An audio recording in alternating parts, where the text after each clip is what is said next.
Hello, नमस्ते, प्रणाम, सलाम, वेलकम बिहार टुडे। लंबे समय से सबेया एयरपोर्ट से उड़ान शुरू होने का इंतजार करने वाले गोपालगंज के लोगों के लिए बड़ी खुशखबरी सामने आई है। केंद्र सरकार से गोपालगंज जिले के हथुआ अनुमंडल के सबेया में एयरपोर्ट के निर्माण को अंतिम मंजूरी मिल गई है। यहां जल्द ही एयरपोर्ट का निर्माण किया जाएगा। इसके लिए एयरपोर्ट की जमीन पर किए गए अवैध कब्जा को भी हटाया जाएगा। एयरपोर्ट की जमीन की जमाबंदी से फंसी समस्या को प्रशासन के स्तर पर दूर कर लिया गया है। जल्द ही एयरपोर्ट की जमीन पर अतिक्रमण हटाने की कार्रवाई प्रारंभ होगी। इसके लिए प्रशासनिक तैयारियां तेज हो गई हैं। हथुआ प्रखंड में स्थित सबेया एयरपोर्ट का निर्माण 1868 में अंग्रेजों ने कराया था। तब चीन के नजदीक होने के कारण सुरक्षा के लिहाज से यह एयरपोर्ट काफी अहम था। द्वितीय विश्व युद्ध के दौरान ब्रिटिश आर्मी ने सबेया एयरपोर्ट का इस्तेमाल किया। अब इसके निर्माण कार्य को लेकर तेजी आ गई है। जिला प्रशासन ने एयरपोर्ट की लगभग 432 एकड़ जमीन की जमाबंदी पूरी कर ली है। अब जल्द ही जमीन से अतिक्रमण हटाने का काम शुरू किया जाएगा।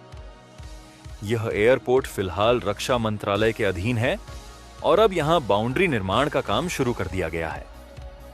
इससे इलाके के लाखों लोगों को आने वाले समय में सीधा फायदा मिलने की उम्मीद है। बता दें कि गोपालगंज के सांसद सह जेडीयू के राष्ट्रीय कोषाध्यक्ष डॉक्टर आलोक कुमार सुमन ने अपने सांसद निधि से एयरपोर्ट बाउंड्री के लिए पिलरिंग कार्य शुरू कराया है। फिलहाल यह एयरपोर्ट रक्षा मंत्रालय के अधीन है। बाउंड्री का काम पूरा होने के बाद एयरपोर्ट की जमीन नागरिक उड्डयन मंत्रालय को हैंडओवर की जाएगी, जिसके बाद यहां से घरेलू उड़ानों के लिए विमान कंपनियों द्वारा बोली की प्रक्रिया शुरू होगी। सांसद डॉक्टर आलोक कुमार सुमन ने कहा कि सबेया एयरपोर्ट को चालू करने को लेकर रक्षा मंत्रालय की ओर से सकारात्मक पहल की जा रही है।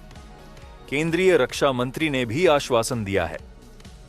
यह एयरपोर्ट उड़ान योजना में शामिल है। उन्होंने कहा कि मुख्यमंत्री नीतीश कुमार और डिप्टी सीएम सम्राट चौधरी भी गोपालगंज दौरे पर एयरपोर्ट को चालू करने के लिए भरोसा दिलाया। सबेया एयरपोर्ट का इतिहास भी काफी पुराना और अहम रहा है।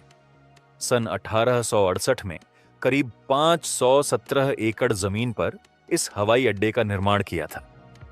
आजादी के बाद यह एयरपोर्ट रक्षा मंत्रालय के अधीन चला गया, लेकिन लंबे समय तक उपेक्षित रहा और रैयत के नाम से ही जमीन पड़ी थी। अब इसे दोबारा विकसित करने की कवायद शुरू हो गई है। डीएम पवन कुमार सिन्हा ने कहा कि एयरपोर्ट की जमीन की जमाबंदी पूरी कर ली गई है। अब अतिक्रमण हटाने और बाउंड्री निर्माण की प्रक्रिया शुरू होगी। जिला प्रशासन हर स्तर पर सहयोग कर रहा है। उन्होंने कहा कि सीएम नीतीश कुमार खुद इस एयरपोर्ट के निर्माण के लिए मॉनिटरिंग कर रहे हैं। बता दें कि बिहार में अभी 4 एयरपोर्ट ऑपरेशनल है, जिसमें पटना, पूर्णिया, गया और दरभंगा शामिल है। इनमें पूर्णिया एयरपोर्ट से पिछले साल ही उड़ान शुरू हुई है, जहां से 4 शहरों के लिए उड़ान उपलब्ध है और वहां यात्रियों की हाई डिमांड है। आज के लिए बस इतना ही। अगर आपको यह वीडियो पसंद आया तो इसे लाइक करें, शेयर करें, कमेंट करें और अपने चैनल को सब्सक्राइब करना ना भूलें। मिलेंगे नई जानकारी के साथ। तब तक आप देखते रहिए बिहार टुडे। नमस्कार, मैं तेजस्वी तेजोप्लास्ट मेक इन पूर्णिया बिहार भारत से। अभी जो मैं आपको यहाँ दिखाने जा रहा हूँ, मैं काफी समय से लघु उद्योग से संबंधित मशीनें बनाता आ रहा हूँ पूर्णिया में, और जिसमें ये हमारा स्टार प्रोडक्ट है जिसे पेपर प्लेट मशीन बोलते हैं।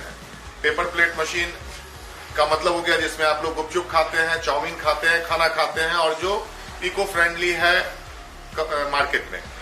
तो ये हमारा पेपर प्लेट मशीन हो गया। इसी में काफी वर्जन है, जैसे ये ऑटोमेटिक हो गया, ये सेमी ऑटोमेटिक हो गया, हाइड्रोलिक में है, ये कह लीजिए मखाना हॉलर मशीन कह लीजिए। ये कंप्लीट सेटअप अभी हमारा पूरे भारत में काफी स्टेट में जा रहा है, और काफी स्टेट के बड़े प्लेयर पूर्णिया में भी आके अभी आपको मखाना का कारोबार कर रहे हैं। जब से हमारे प्रधान सेवक ने इसके बारे में बताया है, मखाना को हेल्दी फूड।